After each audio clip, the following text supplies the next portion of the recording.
Hello there YouTube, Joel from Jonesy's, and in this video we're going to show you all of the build details and the finished product of this custom hand-built 1950 Cummins powered Willys truck. Stay tuned for those details next. We're going to start with the exterior.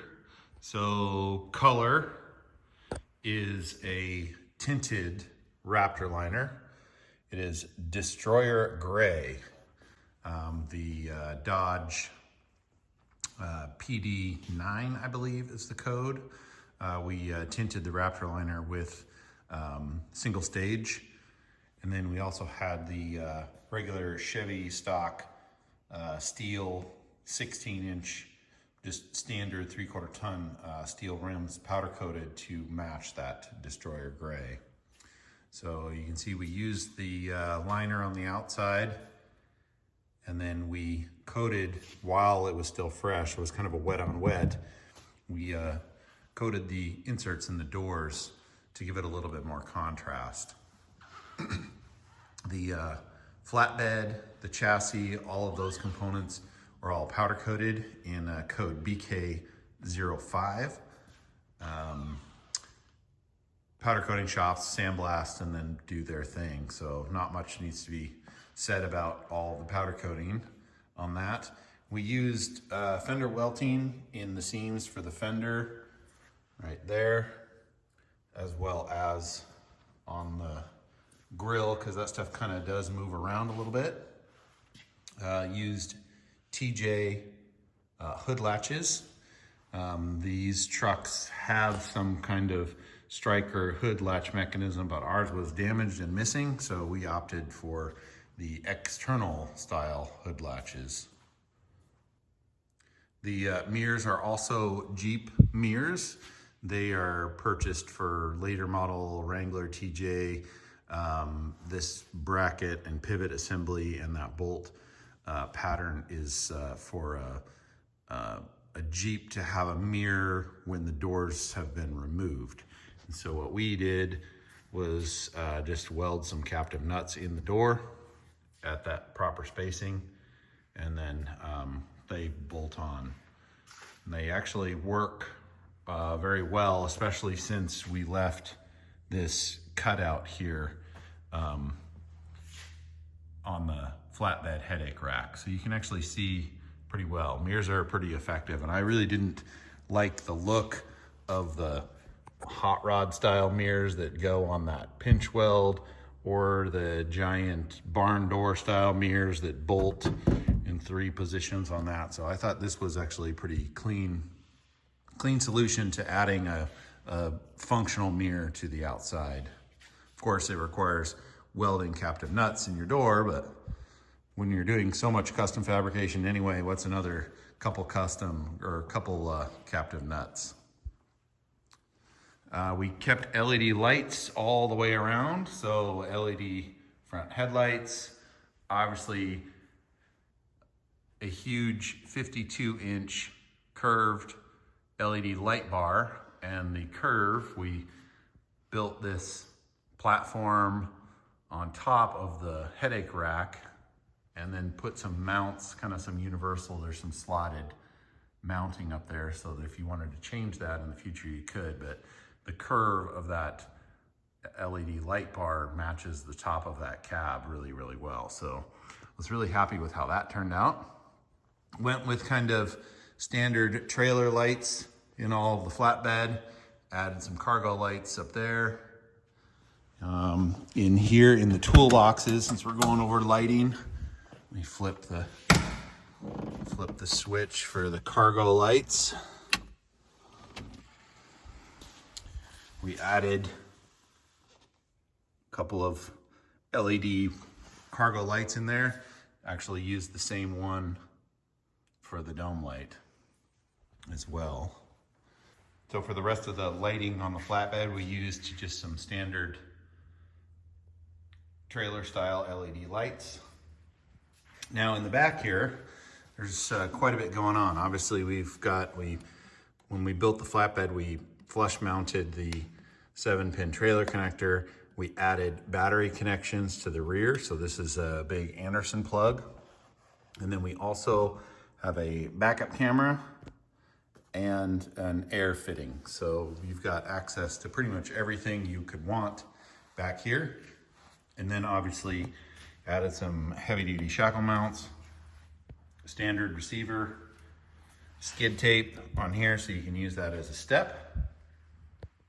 Try to make everything as absolutely functional as possible. Now, one thing that a lot of people don't realize when we designed the flatbed, let me kill the cargo lights here. When we designed the flatbed, I designed an additional hoop and we fabricated an additional hoop. So you've got 2 hoops here nested up against the headache rack. So underneath, the one has a through bolt that bolts into the bottom. So this hoop can actually move and go into this pocket right here and bolt through the bottom so that you can have 2 hoops. So you have a hoop here in the rear and then obviously your headache rack so that you can haul long stuff, kind of like a truck ladder rack.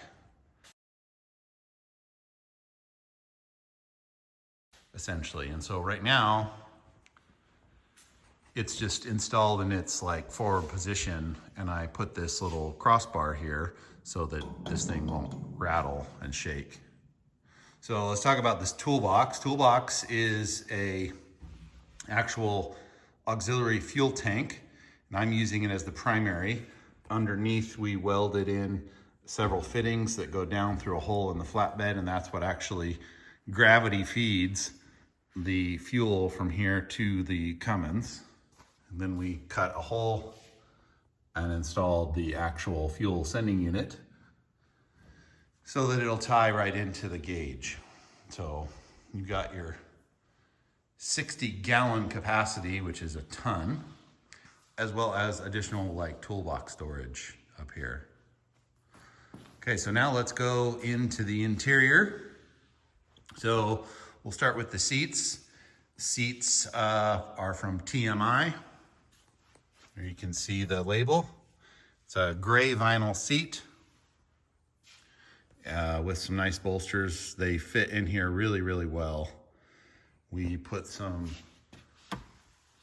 bought their tracks and then we just put some spacers underneath so that we would get them up a little bit higher, because nice thing about some of the TMI stuff is that they actually sit relatively low, which is good because you don't want to sit up too high because you'll get things cramped very, very quickly in this cab. It's actually a very small cab. So TMI seats, and when we ordered the seats, we ordered matching vinyl. And so our upholstery guy, Barry, he, B&R Upholstery here in Ridgefield, Washington, he fabricated these panels, also used our matching vinyl. We added these armrests. These are Chevy truck, like 60s era, mid 60s era Chevy truck armrests. And then made those panels with the matching seat vinyl. Also used the vinyl to make the filler pieces up above on the headliner and the sun visors. Everything turned out really, really well. Went with some charcoal, tried to get some contrasting colors in here. Kept with some black piping, black stitch stuff as much as we could to try to get more of that black and gray contrast, because I think it just looks really, really nice. So center console is a Tuffy center console. It's lockable. We mounted 2 radios in here. You got your standard CB radio, and then you have a Midland, I'm gonna probably say this wrong, GMSR. So 2 different style radios, one inside the box, one outside the box. And then you have pretty good capacity to have some storage. And then also we modified and offset the cup holders that come with those Tuffy boxes, offset them over so that we would clear our Atlas twin sticks. So transmission, TR 4050 made a custom retaining ring. And then when we were fabricating everything to make everything fit, we built a whole new transmission tunnel. And then Barry from B&R installed all the carpet, made us some nice removable floor mats that match, and then just finished off the interior really, really well. The original door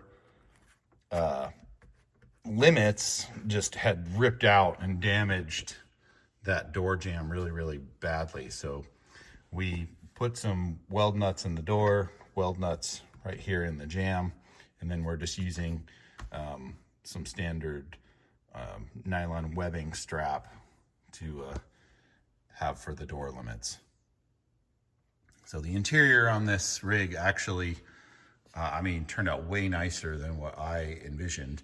We brought the bed liner material inside on all of the hard surfaces, and then I used as much flat space as I could to fabricate all of these gauges, gauge panels, switch panels, radio. Man, I crammed a whole lot of stuff into very small space. So let's talk about gauges since we're here.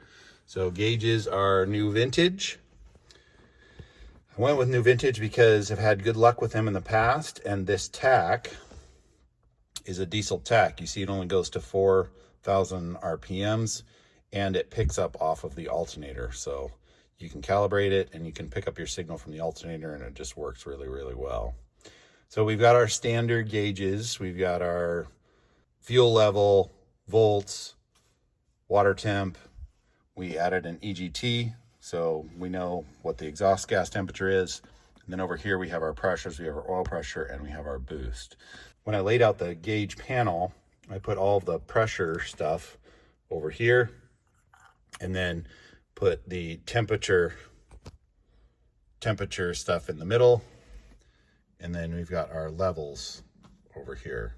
Went with a kilometer per hour speedo, since this rig is actually going overseas.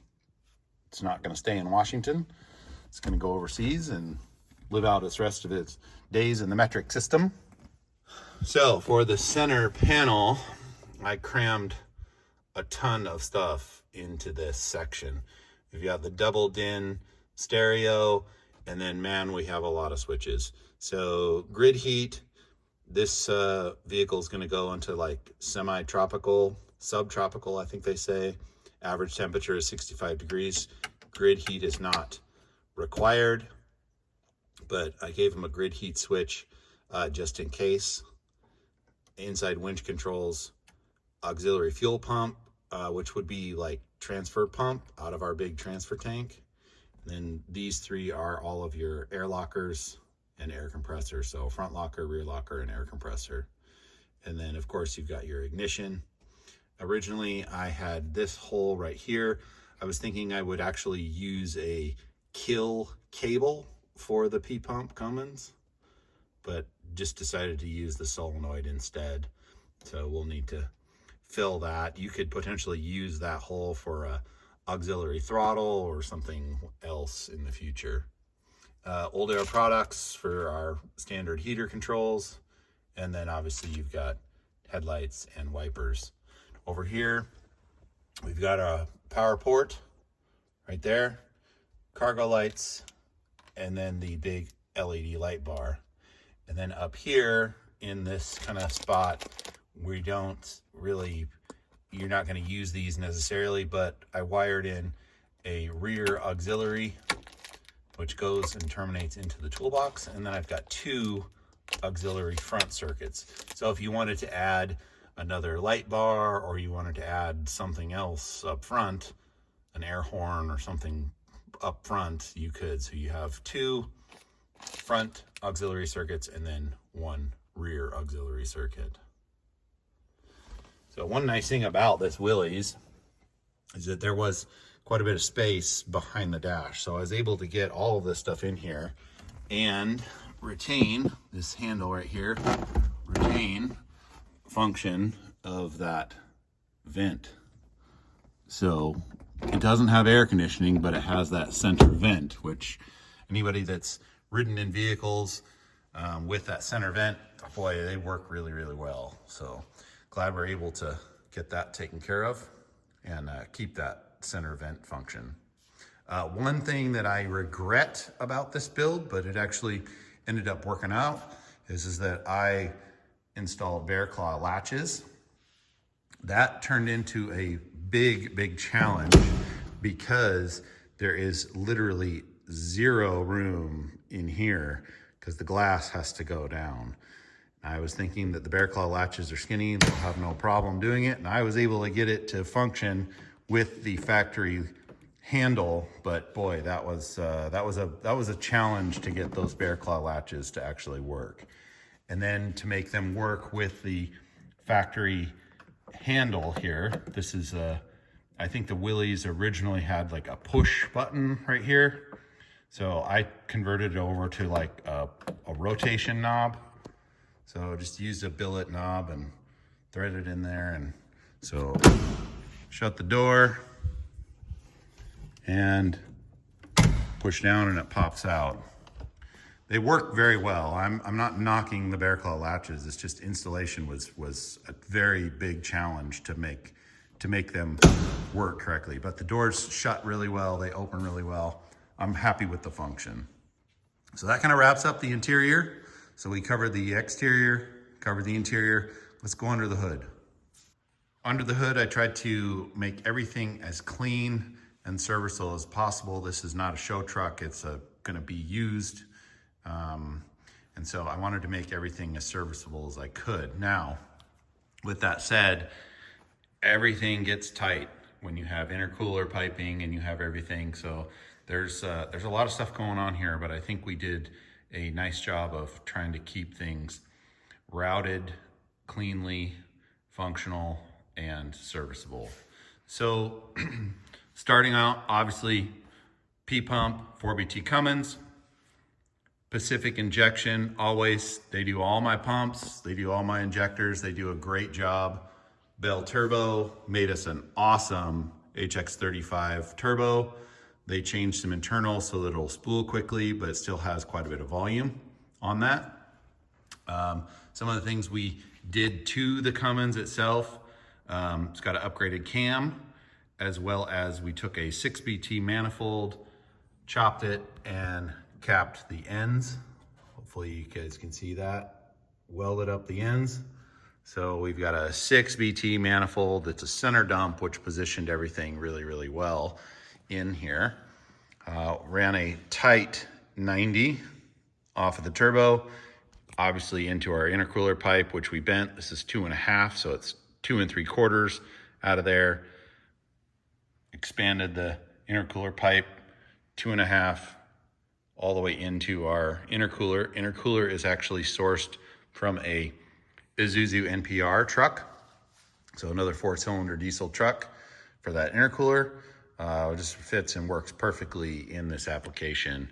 Radiator is a V8 conversion radiator for a Jeep CJ from Cold Case. And I did that so that we could have a crossover tube and make the plumbing a little bit easier. It's easier to get the upper hose to cross over with a simple tube than it is to bring the lower hose all the way around. So speaking of the lower hose, I took modified one of our high mount kit lower brackets. That's that aluminum piece down there. Built a custom 90-degree water inlet. And then we just pieced together two 90s with a coupler in the middle. And when I make these couplers for these radiator hoses, I always like to use these Gates shrink tubing style hose couplers. I think those hose clamps, they look really good and they function really, really well. So this crossover tube does two things. It takes 1 3/4 ID and goes down to 1.5 inches, and then simple 1.5 90. So for the hoses, for the radiator hoses, I always like to keep them as simple as possible so that you don't have to source any very specific hose. So you have 1 3/4 90 right here, and you have a 1.5 90 right there with obviously varying leg lengths. And then the same goes for the lowers. It's just two 1.75" 90 hoses, and that's it, with a coupler in the middle. So try to make servicing and finding parts for this stuff down the road as easy as possible. Ran the mechanical fan and built a custom fan shroud. Hopefully you guys can see that. So fan shroud itself uses one of the radiator mounting bolts right there. And then it has one that's on the radiator alone and goes around the radiator. So you can take the shroud, you'll have to take the shroud and the fan out as one unit, unfortunately. There's no other way around it, but running a 17-inch mechanical fan with a fan clutch, all just kind of standard 4BT stuff. Coming over here on this side of the engine compartment, ran a remote reservoir, so PSC pump down there with our direct mount power steering pump adapter, going into a big PSC reservoir. Built a custom mounting bracket to mount it up here on the fender. And then that supplies everything to our Hydro Boost. So Hydro Boost is kind of a generic, I want to say, I think I bought the Hydro Boost kit for a square body truck. It came from Right Stuff Detailing. I ended up modifying the mounting brackets. None of that stuff actually would work right out of the box. So I built a custom firewall plate that we welded in and another adapter plate for this Hydro Boost to make that work. Now, that ties into the brake and clutch pedal assembly. And I found the perfect brake and clutch pedal assembly. It's actually for a mid-90s, late 90s Ford F-250 with obviously hydraulic clutch. Reason why that pedal assembly was such a winning combo was because it put the hydraulic master cylinder inboard. Most of the clutch master cylinders are outboard because obviously the pedal is outboard, but that Ford pedal assembly brought it in and put it in the middle, and it just fit this application absolutely perfectly. And the brakes on this rig and the clutch on this rig are amazing. They are awesome. Everything's working awesome on this. Went with a wiper conversion, electric wiper conversion. So it's got the more modern 2-speed wiper motor there that adapts over to the original style arms, as well as all the cable underneath. So one thing I didn't mention up here, Warren 8274. I just thought that classic winch look just fits this rig. And then we also plumbed in air coupler as well as another Anderson connector for battery cables. Custom built the front bumper, put the winch on it, got your tow points. Also have another receiver tube for the front. So now let's talk about drivetrain. So we've covered the Cummins 4BT. Transmission is a TR4050, and holy cow, I have nothing but good things to say about the TR4050. It works awesome. It shifts amazing. I had to modify the shift tower. It had a crick in it and it was pointing way over this way. So I cut it, re-welded it so that it's vertical, and then I shortened this shift lever, and then added obviously the billet aluminum shift knob and the switch for the exhaust brake. And it fits in here perfectly. It's got a nice short throw. The TR4050 works really, really well. I'm super happy with how that thing functions. So TR4050 transmission goes into an Atlas transfer case. Atlas transfer case splits it to Ford high pinion Dana 44. Application on that would be like 79 Ford. Bilstein shocks, and then it comes back into the 14 bolt full float GM. Now back here, I was Let me grab a light. So originally when we were designing this truck, it was going to be a farm truck and it was going to stay here in the United States. And so I was going to run a much larger tire. Well, since now it is going overseas, it's going to be in a shipping container and get shipped across the ocean. It needed to be able to fit. And I had some height difficulties as well as width difficulties. So I couldn't run a very big tire, but that actually made things a little bit cleaner. So I was able to run a 245 75/16 tire, and I was able to actually utilize a factory style tire carrier. There it goes right there. And I just built that into the chassis.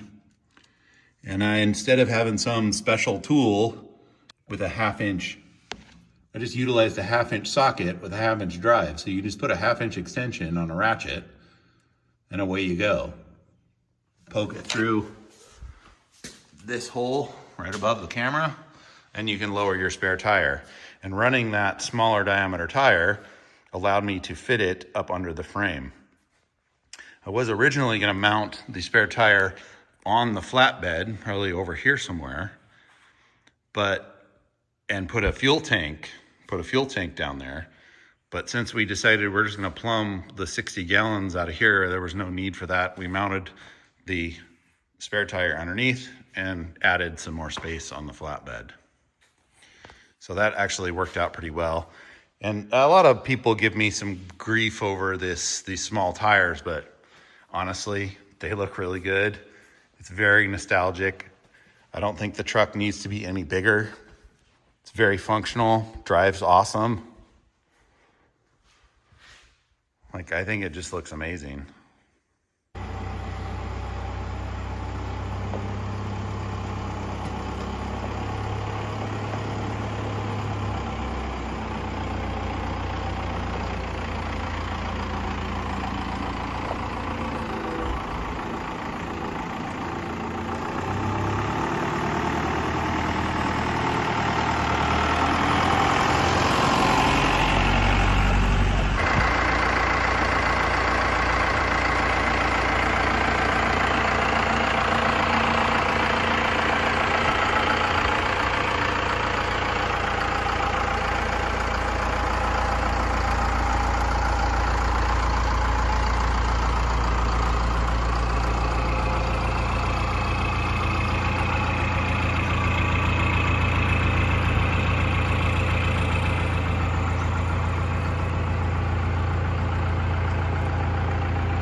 Okay guys, I think this walk around video has gone on long enough. We covered all of the details, showed you all the cool stuff that we built. If you want more information about this build, check out my other videos associated with this, where I go into much more detail about the chassis fabrication, as well as seeing the progress of what we started with to what we have now. So anyway, thanks for watching. Please hit the subscribe button and we will see you on the next video.